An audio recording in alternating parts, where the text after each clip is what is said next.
The studio lights of Good Morning America glowed brighter than usual that morning, casting a polished shine over the sleek glass desk where George Stephanopoulos sat with his usual composed demeanor.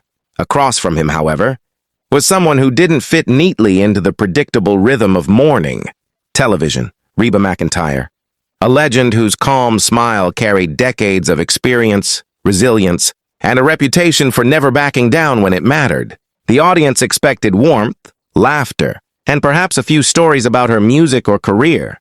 Instead, there was an unusual tension in the air, something almost electric, as if both participants sensed that this wouldn't be just another promotional interview. George began with his signature charm, leaning slightly forward, his tone light. Reba, it's always a pleasure to have you here. You've had such an incredible journey, music, acting, business. What keeps you going after all these years? Reba smiled politely, her voice steady.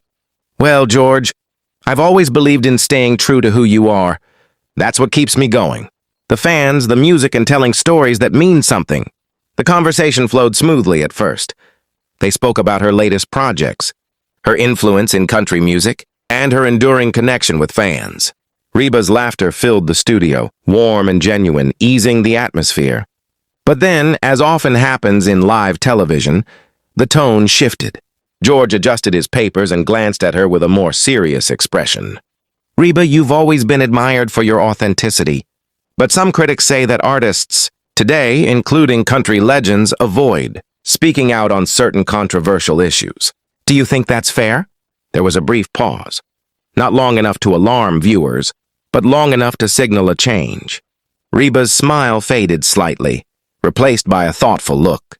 I think everyone has their own way of using their voice, she replied carefully. Some folks speak loudly, others through their work. Both are valid. George nodded but pressed on. But don't you think silence can sometimes be seen as complicity? The air tightened.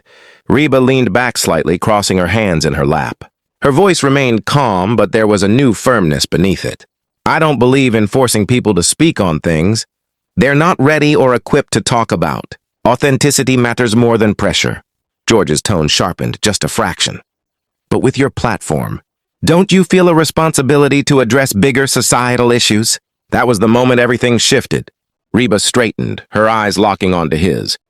The warmth was still there, but now it was accompanied by unmistakable resolve.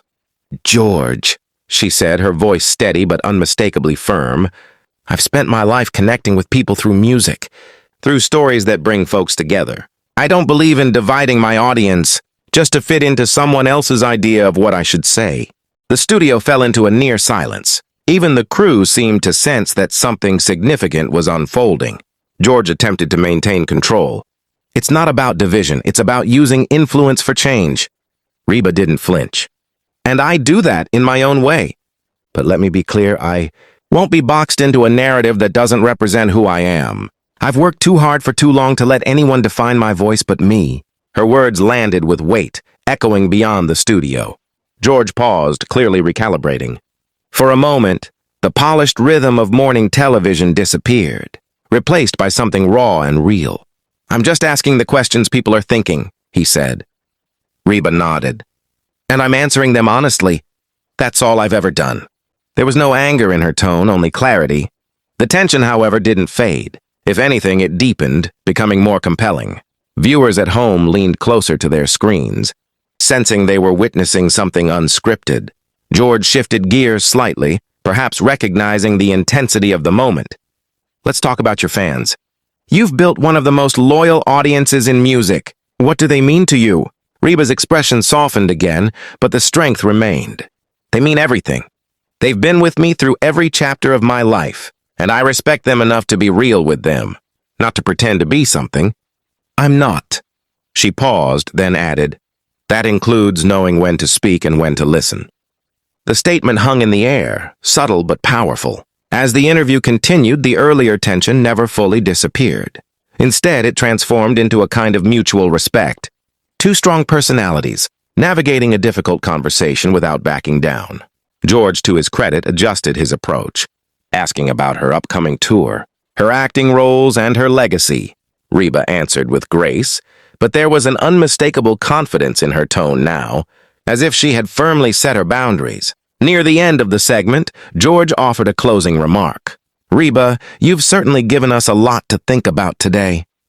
She smiled again, this time with a hint of knowing. "That's what stories are for, George." The cameras pulled back as the segment wrapped, but the impact lingered. Within minutes, social media lit up.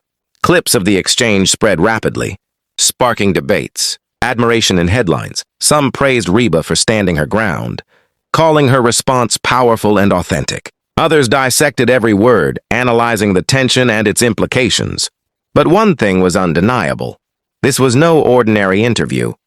Behind the scenes, as the lights dimmed and the cameras stopped rolling, the atmosphere shifted once more. Reba stood, adjusting her jacket, her composure intact. George approached her with a professional nod. "Thank you for being candid," he said. Reba returned the nod. "Always am." There was no hostility, only the quiet acknowledgement of a moment that neither of them would soon forget. As she walked out of the studio, her presence lingered, a reminder that authenticity isn't always comfortable, but it's always powerful. And somewhere beyond the cameras and headlines, millions of viewers were left with a simple but striking realization. Sometimes, the most explosive moments aren't about shouting or chaos. They're about standing firm, speaking clearly, and refusing to be anything less than yourself.